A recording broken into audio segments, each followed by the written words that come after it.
জানিয়ে দেব সর্বশেষ আপডেট বাংলা সংবাদ। শুরুতেই শিরোনাম। দেশ ছাড়ার প্রস্তুতি নিচ্ছেন আওয়ামী লীগ সরকারের সুবিধাভোগী 200 ঊর্ধ্বতন পুলিশ কর্মকর্তা। প্রধানমন্ত্রীর দেশ ছেড়ে পালানোর পরিকল্পনা ফাঁস করল পিনাকি ভট্টাচার্য। এ বিষয়ে থাকছে গুরুত্বপূর্ণ প্রতিবেদন। এরপর থাকছে মার্কিন যুক্তরাষ্ট্রের ভিসা নিষেধাজ্ঞা শুরু, স্টেট ডিপার্টমেন্টের 7 শ্রেণীর ব্যক্তির তালিকা প্রকাশ। সবশেষে দেখবেন ডক্টর ইউনূসকে নিয়ে ক্ষিপ্ত আমেরিকা, আন্তর্জাতিক মহলের চাপে তত্ত্বাবধায়ক সরকার হচ্ছেন প্রফেসর ইউনূস। এতক্ষণ শুনছিলেন সংবাদ শিরোনাম, এখন থাকছে বিস্তারিত। দেশ ছাড়ার প্রস্তুতি নিচ্ছেন আওয়ামী লীগের সুবিধাভোগী 200 ঊর্ধ্বতন পুলিশ কর্মকর্তা। এরই মধ্যে মার্কিন যুক্তরাষ্ট্র, কানাডা, যুক্তরাজ্য, ফ্রান্স, জার্মানি সহ ইউরোপের বিভিন্ন দেশে ভিসার আবেদন করেছেন তাদের অনেকেই। গোয়েন্দা সংস্থা ও বিভিন্ন সংস্থা থেকে জানা গেছে, ফেব্রুয়ারির প্রথম সপ্তাহ থেকে ভিসার আবেদনগুলি করা হয়েছে। এই তালিকায় ঢাকা মেট্রোপলিটন পুলিশ, ডিএমপি সদ্য বিদায়ী কমিশনার ও অতিরিক্ত আইজিপি, ডিআইজি ও অতিরিক্ত ডিআইজি সহ এমপি মর্যাদার বেশ কয়েকজন কর্মকর্তা রয়েছে। তবে সংখ্যার দিক থেকে 20 থেকে 25 ব্যাচের কর্মকর্তাদের আবেদনের পরিমাণ বেশি, আর বেশিরভাগ কর্মকর্তার পছন্দের শীর্ষে রয়েছে আমেরিকা ও কানাডা। সংশ্লিষ্ট একাধিক তথ্য মতে, ডিএমপির সাবেক কমিশনার শফিকুল ইসলাম 12তম ব্যাচে, অতিরিক্ত আইজিপি রুহুল আমিন, অতিরিক্ত আইজিপি কামরুল আহসান, অতিরিক্ত আইজিপি আতিকুল ইসলাম, 15 ব্যাচের কর্মকর্তা মনিরুল ইসলাম শাহাবুদ্দিন খান, মাহবুবুর রহমান খন্দকার, লুৎফর কবির আল মাহমুদ, কৃষ্ণপদ রায়, 17 ব্যাচের কর্মকর্তা হাবিবুর রহমান, 18 ব্যাচের কর্মকর্তা আসাদুজ্জামান, মাহবুবুল আলম আমেরিকার ভিসার আবেদন করেছেন। 17 ব্যাচের মিজানুর রহমান, হাফিজ আক্তার, আনোয়ার হোসেন এবং মঈনুদ্দিন কানাডার ভিসার আবেদন করে রেখেছেন। 17 ব্যাচের আব্দুল বাতেন ফ্রান্সের ভিসার আবেদন করে রেখেছেন। 18 ব্যাচের ইমাম হোসেন এবং মোজাম্মেল হক জার্মানির ভিসার আবেদন করে রেখেছেন। 15 ব্যাচের কর্মকর্তা বনজ কুমার মজুমদার ভারতের ভিসার আবেদন করে রেখেছেন। দেশ ছাড়তে প্রস্তুতি নিয়ে কর্মকর্তাদের পছন্দের শীর্ষে আমেরিকা, কানাডা হলেও অনেকে জার্মানি, যুক্তরাজ্য, সুইজারল্যান্ড, ফ্রান্স, পর্তুগাল, গ্রিস, তুরস্ক, থাইল্যান্ডের ভিসার আবেদন করেছেন। তবে ইতিমধ্যে কতজন ভিসা পেয়েছেন তা এখনও নিশ্চিত হওয়া যায়নি। গোয়েন্দা সূত্র জানায়, গত 14 বছর ধরে ক্ষমতাসীন আওয়ামী লীগের আমলে পদ, পদবি, অর্থবিত্ত অর্জন এবং ক্ষমতার অপব্যবহারকারী পুলিশ কর্মকর্তাদের মধ্যে এ ধরনের আতঙ্ক বিরাজ করছে কিছুদিন ধরে। উল্লেখ্য, নানা দেশে ভিসার আবেদন করা পুলিশের ঊর্ধ্বতন কর্মকর্তাদের বেশিরভাগই গত এক যুগ ধরে অতি উৎসাহী হিসাব বিরোধী দল মতের ওপর দমনপীড়ন জানিয়েছে।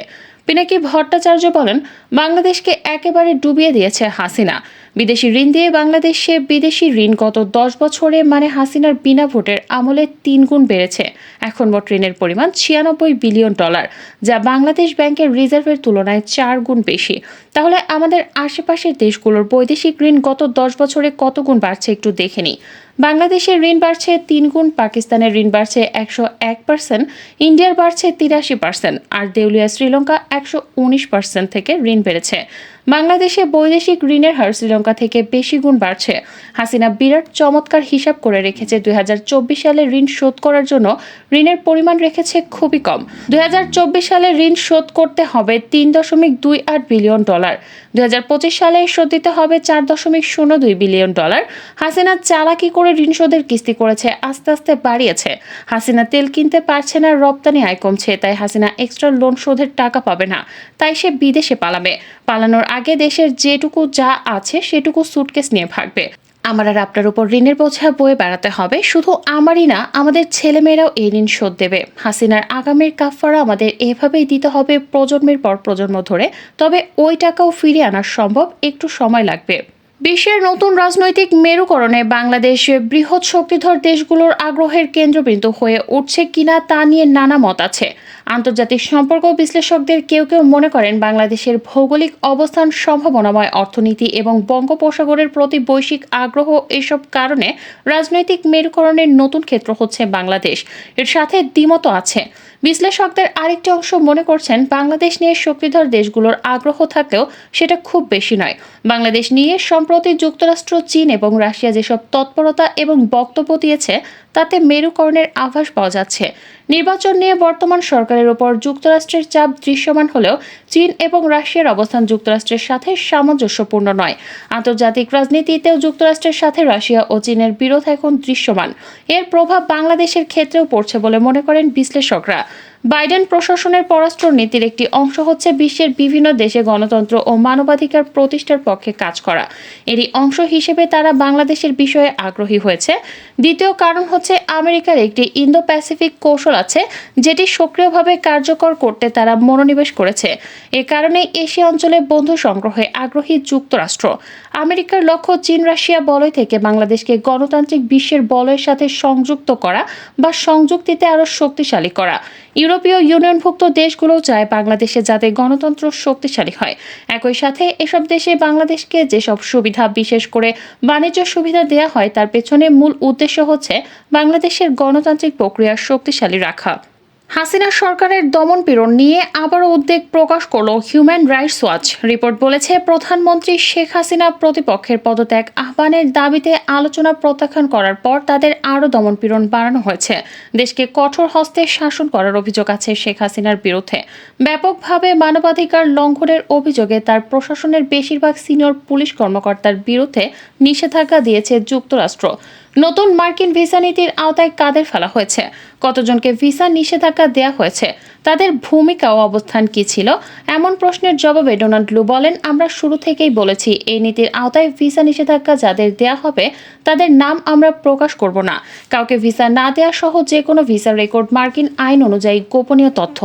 আমি এটুকু বলতে পারি যে এই নীতি ঘোষণা করার পর থেকে সার্বিক ঘটনা খুব কাছ থেকে আমরা দেখেছি। সাক্ষ্য প্রমাণ ভালোভাবে পর্যালোচনা করার পর আমরা আইন প্রয়োগকারী সংস্থা, ক্ষমতাসীন দল ও বিরোধী রাজনৈতিক দলের সদস্যদের উপর ভিসা নিষেধাজ্ঞা আরোপ করেছি। এই নীতির উদ্দেশ্য হল সহিংসতা কমানো, এমন যে কোনো কর্মকাণ্ড প্রতিরোধ করার মাধ্যমে বাংলাদেশের জনগণকে গঠনমূলক অংশীদার হওয়া। বিরোধী দল বাংলাদেশ জাতীয়তাবাদী দল বিএনপির বিরুদ্ধে ব্যাপক দমন-পীড়ন চালানো হয়েছে। এর ফলে দলটি নির্বাচন বর্জন করেছে। এ অবস্থায় 7 জানুয়ারি অনুষ্ঠিত জাতীয় সংসদ নির্বাচন নিয়ে পশ্চিমারা সমালোচনা করেছেন। তারা বাংলাদেশে গণতন্ত্রের পশ্চাৎপসারণ নিয়ে উদ্বেগ প্রকাশ করেছেন। শেখ হাসিনাকে বিজয়ী ঘোষণা করার পরপরই যুক্তরাষ্ট্র বলেছে, তারা বাংলাদেশে এই নির্বাচনকে অবাধ ও সুষ্ঠু বলে স্বীকার করে না। নির্বাচনের পর 9 জানুয়ারি নিজ দল আওয়ামী লীগের দলীয় কর্মীদের এক সভায় ভাষণ দেন শেখ হাসিনা। সেখানে তিনি অভিযোগ করেন যে বিএনপি তার অজ্ঞাত বিদেশি প্রভুদের পক্ষে কাজ করছে। 2026 সালে জাতিসংঘের স্বল্পোন্নত দেশের তালিকা থেকে উন্নীত হওয়ার কথা বাংলাদেশে। এই পট পরিবর্তনের পরে ইউরোপিয়ান ইউনিয়নের বাজারে শুল্কমুক্ত এবং কোটামুক্ত রপ্তানি সুবিধা প্রত্যাহারের আগে 3 বছর সময় পাবে বাংলাদেশ। বাংলাদেশ বিশ্বব্যাংকের সাবেক প্রধান অর্থনীতিবিদ জাহিদ হোসেন ডয়েচে ভেলেকে বলেছেন, বাংলাদেশে পশ্চিমা দেশগুলোর সঙ্গে অর্থনৈতিক সুবিধাগুলো ধরে রাখতে বিকল্প পন্থা ব্যবহার করতে পারে।